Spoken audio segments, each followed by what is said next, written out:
Bienvenidos a la lectura pública de la Biblia del día de hoy. Hoy estamos en el día 198 y vamos a iniciar leyendo Salmos 139, que es una oración de confianza de la omnisciencia y la omnipresencia de Dios. En nuestra segunda parte vamos a leer 2 de Crónicas 24, del 15 al 27 y el capítulo 25. Y aquí leemos cómo se revocan las reformas de Joiada, además el fin del reinado de Joás y el gobierno de Amasías sobre Judá. En nuestra tercera parte vamos a leer Romanos 12, sacrificio vivo. En el Antiguo Testamento hacían sacrificios para perdón de pecados y ofrendas de paz. Hoy en la actualidad el sacrificio es con nuestras propias vidas y es no imitando las costumbres de este mundo y dejándonos transformar en personas nuevas. Solo así podemos conocer la voluntad de Dios para nuestras vidas, que es buena, agradable y perfecta. Disfrutemos juntos de la lectura pública de la Biblia del día de hoy. El libro de Salmos, capítulo 139. Oh Señor, has examinado mi corazón y sabes todo acerca de mí. Sabes cuándo me siento y cuándo me levanto. Conoces mis pensamientos, aun cuando me encuentro lejos. Me ves cuando viajo y cuando descanso en casa. Sabes todo lo que hago. Sabes lo que voy a decir, incluso antes de que lo diga, Señor. Vas delante y detrás de mí. Pones tu mano de bendición sobre mi cabeza. Semejante conocimiento es demasiado maravilloso para mí. Es tan elevado que no puedo entenderlo. Jamás podría escaparme de tu espíritu. Jamás podría huir de tu presencia. Si subo al cielo, allí estás tú. Si desciendo a la tumba, allí estás tú. Si cabalgo sobre las alas de la mañana, si habito junto a los océanos más lejanos, aún allí me guiará tu mano y me sostendrá tu fuerza. Podría pedirle a la oscuridad que me ocultara y a la luz que me rodea que se convierta en noche. Pero ni siquiera en la oscuridad puedo esconderme de ti. Para ti la noche es tan brillante como el día. La oscuridad y la luz son lo mismo para ti. Tú creaste las delicadas partes internas de mi cuerpo y me entretejiste en el vientre de mi madre. Gracias por hacerme tan maravillosamente complejo. Tu fino trabajo es maravilloso, lo sé muy bien. Tú me observabas mientras iba cobrando forma en secreto, mientras se entretejían mis partes en la oscuridad de la matriz. Me viste antes de que naciera. Cada día de mi vida estaba registrado en tu libro. Cada momento fue diseñado antes de que un solo día pasara. Qué preciosos son tus pensamientos acerca de mí. Oh Dios, no se pueden enumerar. Ni siquiera puedo contarlos. Suman más que los granos de la arena. Y cuando despierto, todavía estás conmigo. Oh Dios, si tan solo destruyeras a los perversos. Lárguense de mi vida ustedes, asesinos. Blasfeman contra ti. Tus enemigos hacen mal uso de tu nombre. Oh Señor, ¿no debería odiar a los que te odian? ¿No debería despreciar a los que se te oponen? Sí, los odio con todas mis fuerzas, porque tus enemigos son mis enemigos. Examíname, oh Dios, y conoce mi corazón. Pruébame y conoce los pensamientos que me inquietan. Señálame cualquier cosa en mí que te ofenda y guíame por el camino de la vida eterna.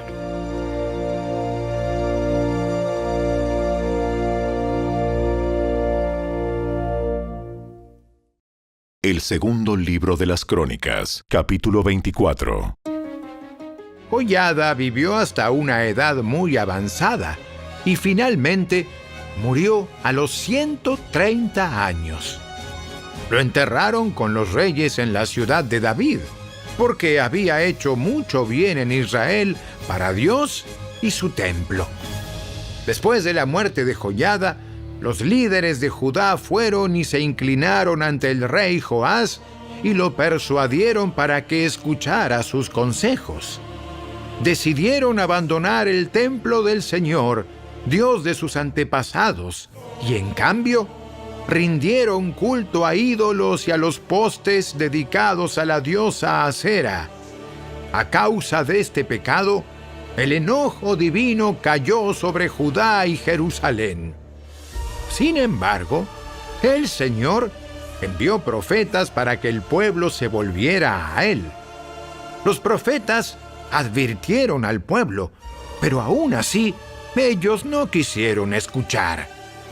Entonces, el Espíritu de Dios vino sobre Zacarías, hijo de Joiada el sacerdote. Se puso de pie delante del pueblo y dijo: Esto dice Dios: ¿por qué desobedecen los mandatos del Señor e impiden su propia prosperidad? Ustedes han abandonado al Señor, y ahora Él los ha abandonado a ustedes. Entonces los líderes tramaron matar a Zacarías, y el rey Joás ordenó que lo mataran a pedradas en el atrio del templo del Señor. Así fue como el rey Joás pagó a Joiada por su lealtad. Mató a su hijo. Las últimas palabras de Zacarías al morir fueron: Que el Señor vea lo que ellos hacen y vengue mi muerte. En la primavera de ese año, el ejército arameo marchó contra Joás. Invadieron a Judá y a Jerusalén y mataron a todos los líderes de la nación. Luego enviaron todo el botín a su rey en Damasco. Aunque los arameos atacaron con solo un ejército pequeño, el Señor los ayudó a vencer al ejército mucho más grande de Judá. El pueblo de Judá había abandonado al Señor, Dios de sus antepasados, y por eso se llevó a cabo juicio sobre Joás. Los arameos se retiraron y dejaron a Joás gravemente herido, pero sus propios oficiales conspiraron para matarlo por haber asesinado al hijo de Joiada, el sacerdote. Lo asesinaron mientras estaba en su cama. Luego lo enterraron en la ciudad de David, pero no en el cementerio de los reyes. Los asesinos eran Josacar, hijo de una mujer amonita llamada Simeat, y Josabad, hijo de una mujer moabita llamada Somer. El relato sobre los hijos de Joás, las profecías acerca de él y el registro de la restauración del templo de Dios están escritos en el comentario sobre el libro de los reyes. Su hijo Amasías lo sucedió en el trono. El segundo libro de las Crónicas, capítulo 25. Amasías tenía 25 años cuando subió al trono y reinó en Jerusalén 29 años. Su madre se llamaba Joadín y era de Jerusalén. Amasías hizo lo que era agradable a los ojos del Señor, pero no de todo corazón. Cuando Amasías se afianzó en el trono, ejecutó a los oficiales que habían asesinado a su padre. Sin embargo, no mató a los hijos de los asesinos porque obedeció el mandato del Señor que Moisés había escrito en el libro de la ley. Los padres no deben morir por los pecados de los hijos, ni los hijos deben morir por los pecados de los padres. Los que merezcan la muerte serán ejecutados por sus propios delitos. Después, Amasías organizó al ejército y designó generales y capitanes para todo Judá y Benjamín.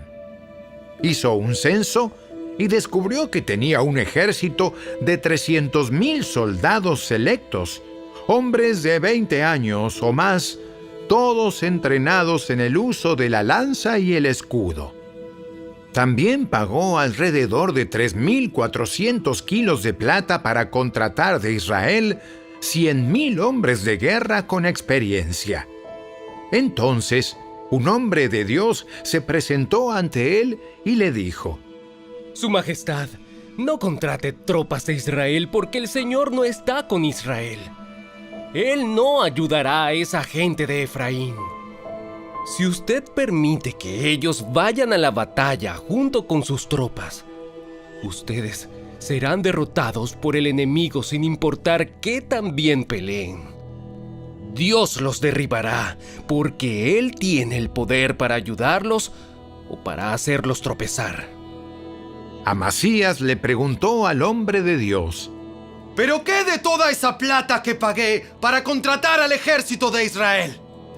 El hombre de Dios contestó: El Señor puede darle a usted mucho más que eso.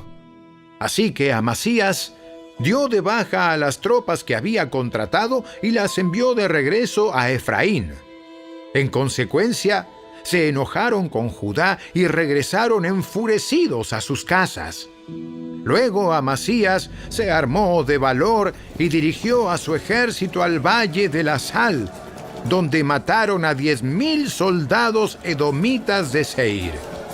Capturaron a otros 10.000, los llevaron hasta el borde de un precipicio y desde allí los despeñaron.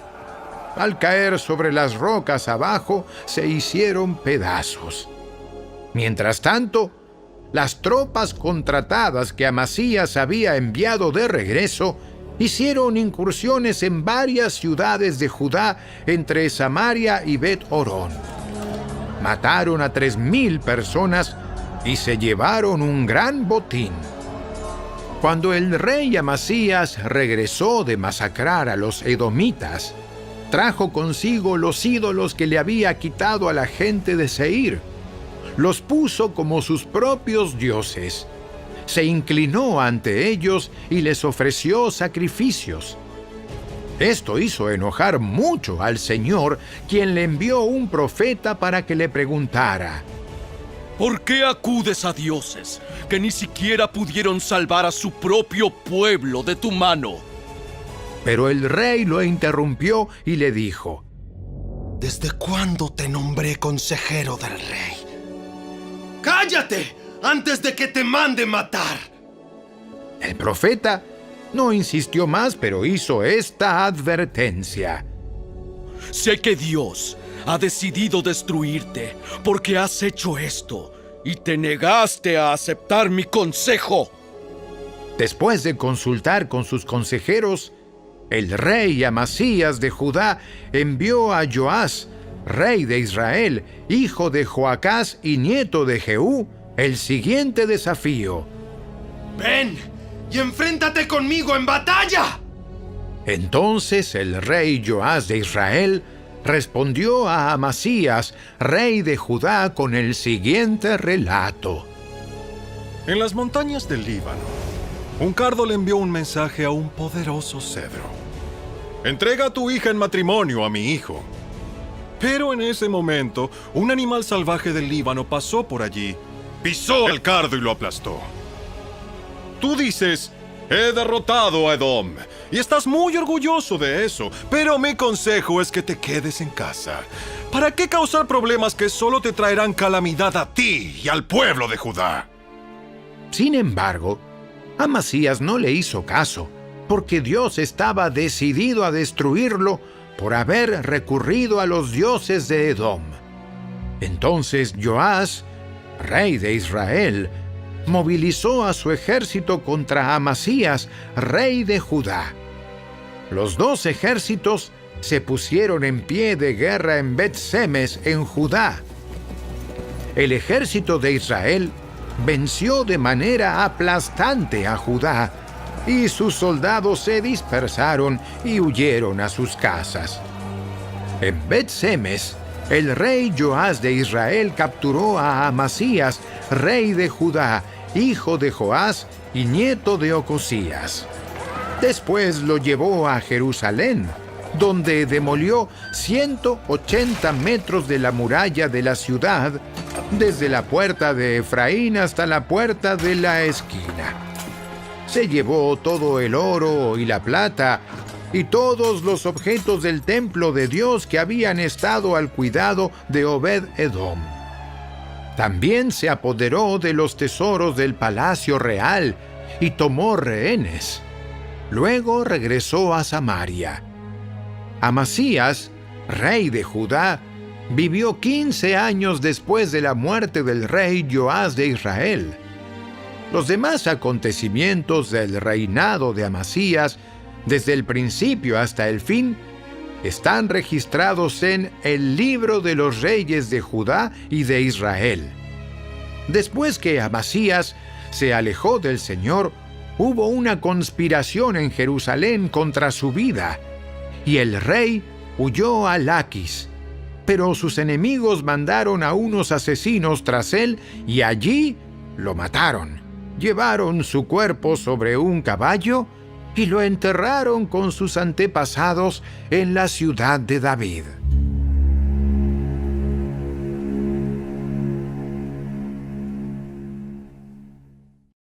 La carta del apóstol Pablo a los Romanos, capítulo 12. Por lo tanto, amados hermanos, les ruego que entreguen su cuerpo a Dios por todo lo que Él ha hecho a favor de ustedes. Que sea un sacrificio vivo y santo, la clase de sacrificio que a Él le agrada. Esa es la verdadera forma de adorarlo. No imiten las conductas ni las costumbres de este mundo. Más bien dejen que Dios los transforme en personas nuevas al cambiarles la manera de pensar. Entonces aprenderán a conocer la voluntad de Dios para ustedes, la cual es buena, agradable y perfecta. Basado en el privilegio y la autoridad que Dios me ha dado, le advierto a cada uno de ustedes lo siguiente: ninguno se crea mejor de lo que realmente es. Sean realistas al evaluarse a ustedes mismos. Háganlo según la medida de fe que Dios les haya dado. Así como nuestro cuerpo tiene muchas partes y cada parte tiene una función específica, el cuerpo de Cristo también. Nosotros somos las diversas partes de un solo cuerpo y nos pertenecemos unos a otros. Dios, en su gracia, nos ha dado dones diferentes para hacer bien determinadas cosas. Por lo tanto, si Dios te dio la capacidad de profetizar, habla con toda la fe que Dios te haya concedido. Si tu don es servir a otros, sírvelos bien. Si eres maestro, enseña bien. Si tu don consiste en animar a otros, anímalos. Si tu don es dar, hazlo con generosidad. Si Dios te ha dado la capacidad de liderar, toma la responsabilidad en serio. Y si tienes el don de mostrar bondad a otros, hazlo con gusto. No finjan amar a los demás. Ámenlos de verdad. Aborrezcan lo malo.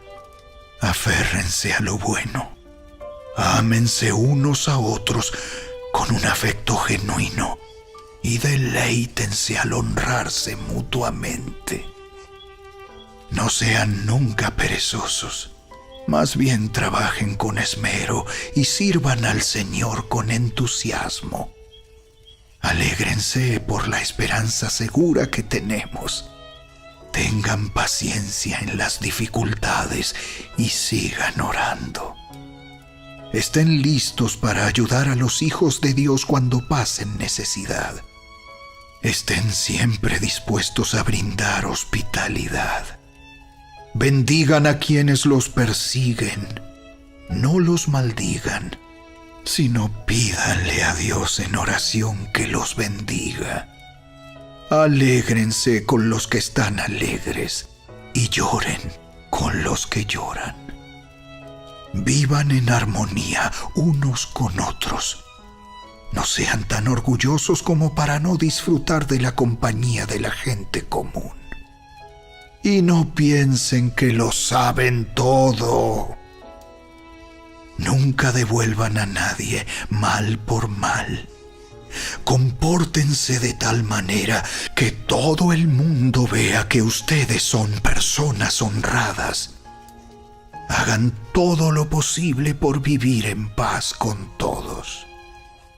Queridos amigos, nunca tomen venganza. Dejen que se encargue la justa ira de Dios, pues dicen las Escrituras: yo tomaré venganza. Yo les pagaré lo que se merecen. En cambio, si tus enemigos tienen hambre, dales de comer. Si tienen sed, dales de beber. Al hacer esto, amontonarás carbones encendidos de vergüenza sobre su cabeza. No dejen que el mal los venza. Más bien, venzan el mal haciendo el bien.